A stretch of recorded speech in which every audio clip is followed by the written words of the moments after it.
नमस्ते। आप सभी से अनुरोध है कि कृपया हमारी चैनल को सब्सक्राइब करें, वीडियो को लाइक करें और क्यूआर स्कैन करके पत्रम पुष्पम हमारा सहयोग भी अवश्य करते रहें। भैया, बकरे की माँ कब तक खैर मनाएगी? क्योंकि पाकिस्तान है वो बकरे की माँ जो अब पूरी तरह से कट गई है। जी, कैसे? आपको ध्यान है ना पाकिस्तान क्या बोला सबसे पहले कि साहब अरे इंडस वाटर ट्रीटी के साथ छेड़छाड़ की, हमारा पानी रोका तो हम सांसें रोक देंगे। फिर बोला कि IWT का सस्पेंशन मतलब है एक्ट ऑफ वॉर। अब जानते हैं क्या हो रहा है? 4 चिट्ठियां लिख चुके हैं कि हुक्म, हुजूर, गरीब परवर, जैसे चाहें वैसे इसमें संशोधन के लिए वार्ता कर लें, हम तैयार हैं। गुस्ताखी हमारी माफ़ की जाए, हमसे बड़ी भारी गलती हो गई।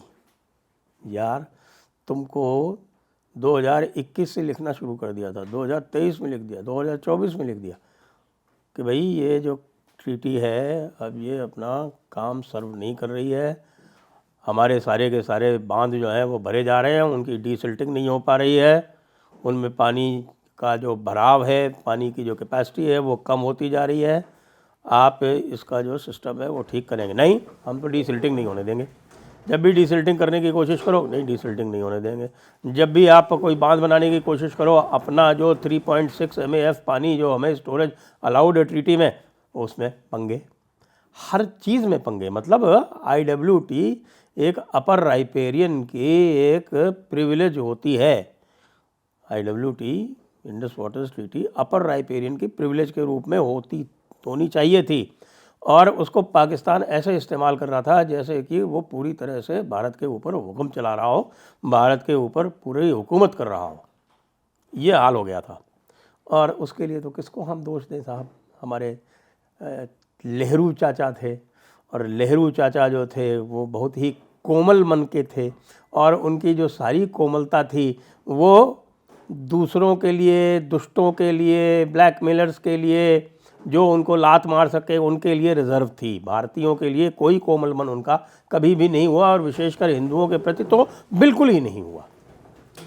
हिंदुओं से तो वो बहुत डरते थे। ख़ास तौर से वो कहते थे कि भाई ये जो हिंदू रिवाइवलिज़म है ये बड़ा ख़तरनाक है। ये उसी तरह की बात है जिस प्रकार से जब भगवा आतंकवाद फैलाया गया था, झूठ फैलाया गया था भगवा आतंकवाद का, और राहुल गांधी कहते थे कि ये जो भगवा सुप्रीमेसिज्म है ये इस्लामिज़म से ज़्यादा ख़तरनाक है।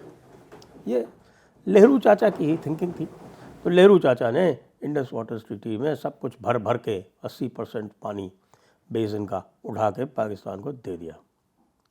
170 MAF पानी में से 135 MAF पानी पाकिस्तान का। जरा सोचें। अब घुटनों पे आ गए हैं भाई लोग, पूरी तरह से घुटनों पे हैं। जैसा मैंने बताया आपको, 4 चिट्ठियाँ आ चुकी हैं जिसमें 2 पब्लिक डोमेन में और 2 और भी आई हैं। कह रहे नहीं हम उसके ऊपर वार्ता करने के लिए तैयार हैं। मतलब जब लात पड़ी तब वार्ता करने के लिए तैयार है। भारत कह रहे ना, अब हम तैयार नहीं हैं, क्योंकि हमको तो ये सूट कर रहा है, जो सस्पेंशन है ये सूट कर रहा है। और ये सस्पेंशन हमने किया क्यों है? सस्पेंशन हमने इसलिए किया है कि अब हम एडिशनल कैपेसिटी बना रहे हैं, और एडिशनल कैपेसिटी में साहब जो डिटेल्स हैं वो सामने जो आए हैं उसको देख के तो हम बाग हो रहे हैं, हमारा दिल गार्डन हो रहा है। एक तो पहले मैं आपको बता चुका हूँ, इसके ऊपर मैं प्रोग्राम भी कर चुका हूँ कि ये जो हमारी रणबीर कनाल है जो चिनाब के लेफ़्ट बैंक से निकलती है, अखनूर के ऊपर से जो नया अखनूर बैराज बना है वहाँ से निकलती है, जिसकी 60 किलोमीटर लंबाई है, उसको बढ़ा के 120 किलोमीटर किया जा रहा है। और दूसरा आपको ये भी पता है कि रावी ब्यास लिंक है, और रावी ब्यास लिंक के बाद से एक वैसे भी कैनाल जो है वो हरी के बैराज से जाती है, हनुमानगढ़ सूरतगढ़ जाती है, और उसी पे यहाँ पर पानी ऑगमेंटेशन की बात हो रही है। ब्यास में पानी और लाया जाएगा, ब्यास नदी में पानी और लाया जाएगा, और डायरेक्ट लाया जाएगा।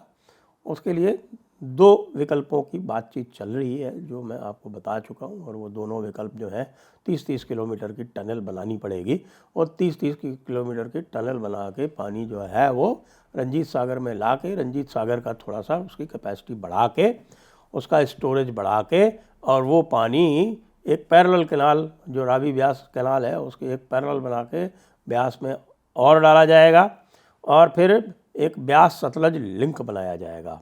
ब्यास सतलज लिंक बना के पानी वहाँ से यमुना में भी डाला जाएगा और राजस्थान भी ले जाया जाएगा और पंजाब को भी उससे और फ़ायदा होगा। तो अब ये प्लान ये चल रहा है कि जो लगभग 30 से 35 MAF पानी जो चेनाब से जाता है, उस 30-35 MAF पानी में कम से कम 10 MAF पानी तो हम और रोक लें और पाकिस्तान के लिए 15-20 MAF पानी जो है वो पर्याप्त है। पाकिस्तान ने वैसे भी क्या किया है, जो ये मंगला डैम है, ये मंगला डैम किसने बनाया? ये मंगला डैम कोई पाकिस्तानियों ने नहीं बनाया। ये मंगला डैम जो है ये जो डोगरा राजा थे उन्होंने बनाया, डोगरों ने बनाया। ये उनका एक विज़न था जिसके हिसाब से झेलम के ऊपर मंगला डैम बना था और मंगला डैम से न केवल नीचे सिंचाई होती थी अपितु उससे जो बिजली पैदा होती थी वो पूरे जम्मू रीजन में, ख़ास तौर से उस टाइम पे क्योंकि लिमिटेशन थी, उसको कश्मीर तक ले जा पाना उस समय संभव नहीं था, तब उसका वहाँ पर उपयोग किया जाता था। अब सभी कुछ संभव है, आज की जो टेक्नोलॉजी है उसमें सब कुछ संभव है।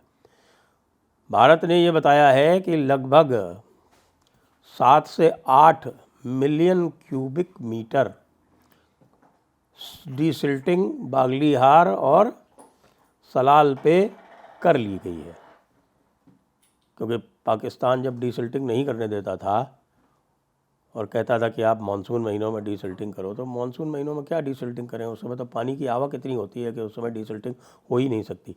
अब डीसिल्टिंग इस बार अप्रैल मई के महीनों में हो गई है और भारत कह रहा है कि अभी तो हमें और पूरी डीसिल्टिंग करनी है, क्योंकि डीसिल्टिंग हमको इतने दिनों से करने नहीं दी और सिल्ट जो है वो नीचे बैठ गई है बिल्कुल, और वहाँ पे करीब 5% एरिया तो वहाँ पे वो रॉक बन गई है। सिल्ट जो है वो पूरी तरह से वहाँ पे वो सेडिमेंट्री रॉक्स बन गई हैं वहाँ पे, इतना ज़्यादा वहाँ पर नुकसान हो गया है। तो इसलिए उसको कॉम्पनसेट भी करना है, तो उसके लिए उसकी ऊंचाई भी बढ़ाई जाएगी और ऊंचाई बढ़ा के फिर उसमें डीसिल्टिंग तो लगातार चलती ही रहेगी जब तक पानी अभी मानसून का नहीं आता है। मानसून की बारिश अभी शुरू नहीं हुई है उधर, मानसून का पानी जब तक नहीं आता है तब तक वो काम होता रहेगा। पानी अब कितना कहाँ कहाँ जाएगा, जैसा मैंने बताया, हरियाणा में जाएगा, पंजाब में जाएगा। पंजाब में वैसे पानी एक इशू बना रखा है और सतलज यमुना लिंक कैनाल के लिए पंजाब जो है वो बराबर पंगे डालता रहा है, लेकिन पंजाब को भी ये ध्यान रखना चाहिए कि आखिरकार जो सारा का सारी पानी आता है ये हिमाचल से आता है, ये कोई पंजाब के थ्रू जाता है। इसका मतलब ये नहीं है कि वो पंजाब का पानी हो गया, वो पानी सारा का सारा हिमाचल से आता है, चाहे वो रावी का पानी हो, चाहे वो सतलज का पानी हो और चाहे ब्यास का पानी हो। तो जो भी पानी सतलज यमुना लिंक कैनाल में चाहिए वो ऊपर से लाके, रावी से लाके जो पाकिस्तान चला जाता था उस पाकिस्तान वाले पानी को इधर मोड़ दिया जाएगा। तो चित्त भी पेरी, चित्त भी अपनी, पट्ट भी अपनी, अंटा अपने बाप का। पाकिस्तान को क्या चाहिए? पाकिस्तान को जो चाहिए था उसको मिलता रहा है और सतलज से पानी उसको एक बूंद नहीं मिलना चाहिए था, सतलज से भी वो 1.5-2 MAF पानी भारत उसको भेजता रहा है। रावी से एक बूंद पानी नहीं मिलना चाहिए था, वहाँ से भी 1.5-2 MAF पानी लगातार उसको मिलता रहा है और ख़ुद के कैनाल सिस्टम को उसने कभी डेवलप नहीं किया। यहाँ तक कि जो बड़ी सबसे कैनाल है उनकी, मराला से लेके और आपके नारोवाल तक जो कैनाल है और जिसमें करीब 22,000-25,000 क्यूसेक की कैपेसिटी है, उसमें आज 10,000 क्यूसेक पानी भी नहीं आता है। तो इसमें गलती किसकी है? क्यों नहीं आपने अपने कैनाल सिस्टम पर फोकस किया? आप अपने कैनाल सिस्टम पर फोकस करते तो ये समस्या ही नहीं आती। भारत ने तो अब बिल्कुल ठान ली है कि पाकिस्तान कितना भी नाक रगड़े, कितना भी घुटनों पे आए, कितनी भी जी हजूरी करे, अब कंसेशन नहीं मिलना है।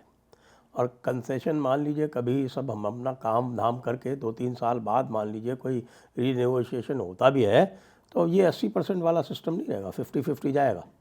50% पानी तो हम लेंगे ही लेंगे, बाकी 50% तुम ले लो। और इसमें अगर पाकिस्तान को कोई उदाहरण चाहिए तो वो अपने आका जो टर्की है उससे टर्की से पूछ ले कि किस तरह से कमाल अतातुर्क ने इराक़ का और सीरिया का पानी रोक लिया था जब उनकी सरकार आई थी, और उसको 30% कम कर दिया था। तो 30% कम करना तो पूरी तरह से बनता है। इसलिए भाई मस्त रहो आप लोग पाकिस्तान वालों, और झुक झुक के सलाम करते रहो, और जो एक्ट ऑफ वॉर था, जो सारी बातें कर रहे थे, उसको सबको वापस ले लो। वैसे भी आपका जो ख्वाजा आसिफ है वो उल्टी पुल्टी बातें करके फिर वापस हो जाता है। उसने भी कहा कि साहब के शिमला समझौते का कोई मतलब नहीं है, वो तो ख़त्म हो गया है। और अगले दिन ही फॉरेन मिनिस्ट्री ने, पाकिस्तान की फॉरेन मिनिस्ट्री ने उसको कह दिया कि नहीं नहीं, ये आधिकारिक मत नहीं है, ये उनका पर्सनल व्यू है।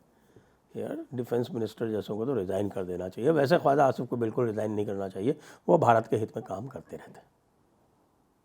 तो मज़े करो पाकिस्तानियों, इसी तरह से झुक झुक के सलाम करते रहो, कोर्निशें करते रहो, और हमारे तलवे चाटते रहो। जय हिंद, जय भारत, वंदे मातरम।